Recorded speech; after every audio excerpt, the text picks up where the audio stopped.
ମୁଁ ସୁନାକର ପାଟେଣୀ ନଈର ବଉଳା କୁମ୍ଭୀର। ପ୍ରତିଦିନ ସକାଳୁ ଖରା ପିଇବା ପାଇଁ ଗଭୀର ଜଳ ଭିତରୁ ମୁଁ ନଈ ପଠାକୁ ଆସେ। ଆଉ ଖରା ପିଇ ସାରିଲା ପରେ ସୁଯୋଗ ଦେଖି ଶିକାରକୁ ପାଟିରେ ଧରି ପୁଣି ଅଥଳ ଜଳ ଭିତରକୁ ମୁଁ ଖସିଯାଏ।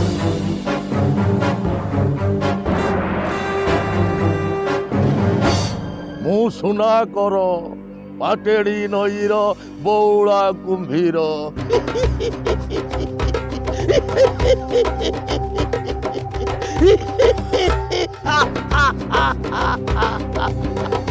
যা হଉ ବିଶେଷ କରି ଖୁସି ଲାଗୁଛି ନୂଆପାଟି ହିସାବରେ ବହୁତ ଭଲ ଅଛି।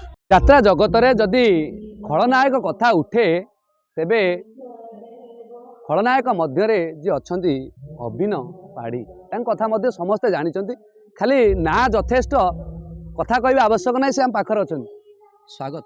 କ'ଣ କହିବେ? ନମସ୍କାର, ମୋର ଦର୍ଶକ ଦେବତା ବନ୍ଧୁମାନଙ୍କୁ ପ୍ରଣାମ ଏବଂ ସ୍ୱାଗତମ ଭାସ୍କର ଚ୍ୟାନେଲ ଭାଇମାନଙ୍କୁ ଏବଂ ସ୍ନେହ ଶ୍ରଦ୍ଧା।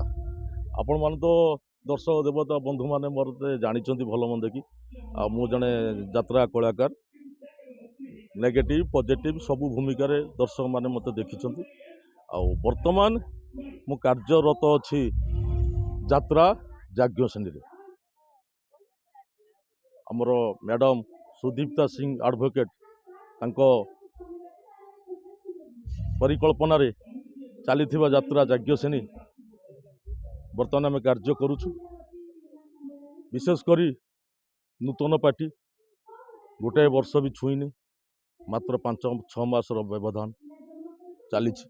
କିନ୍ତୁ ନୂଆ ହିସାବରେ ପିଲାଟି ଜନ୍ମ ହେଇଛି ମାତ୍ର 6 ମାସ ହେଲା।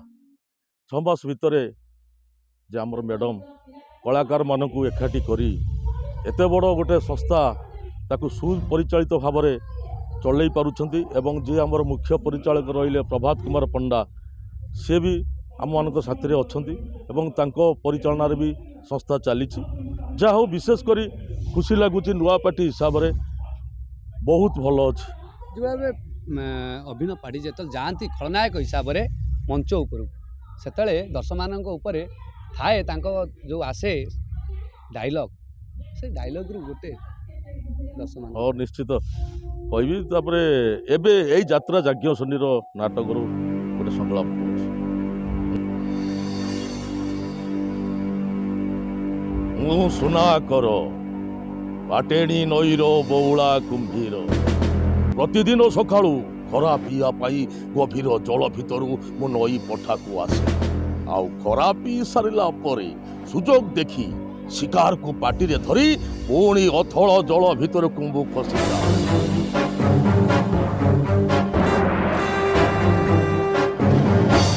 ମୁଁ ସୁନାକର ପାଟେଣୀ ନଈର ବଉଳା କୁମ୍ଭୀର।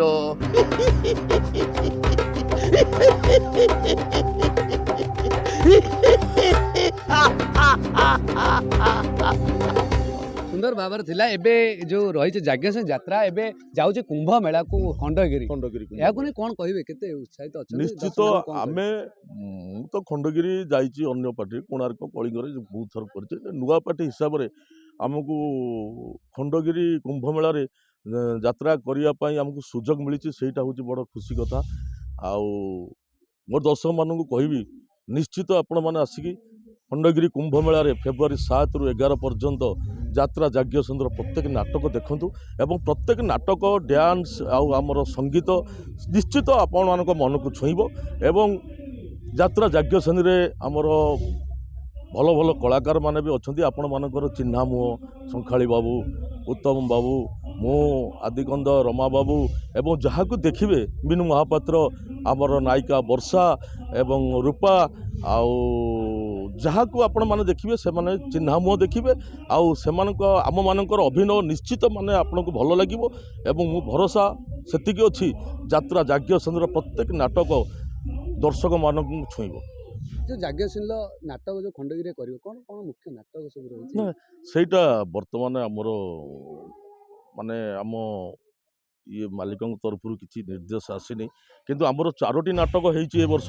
4ଟି ନାଟକ ଯାକ 4ଟାଙ୍କ ନାଟକ ଆମର ସବୁ 1 ନମ୍ବର ନାଟକ।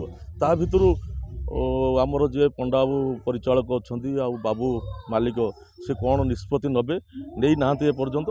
ନେଲେ ଯେଉଁ ନାଟକ ହେଲେ ବି ନିଶ୍ଚିତ ଦର୍ଶକମାନଙ୍କୁ ଭଲ ଲାଗିବ, ମୁଁ ସେ କଥାଟା କହୁଛି। ଦେଖୁଥିଲେ କିଭଳି ଭାବରେ କଥା ରଖୁଥିଲେ। ନାଟକ 4ଟି ହେଇଛି, 4ଟି ଯାକ ଦର୍ଶକମାନଙ୍କ ମନକୁ ମୋହୁଛି। ତେଣୁ ଯେଉଁ ଆଗାମୀ ସମୟରେ ଆସୁଛି ଖଣ୍ଡଗିରି, ତେଣୁ ସେଠାରେ ଯେଉଁ ରହିଛି ଯାଜ୍ଞସେନୀ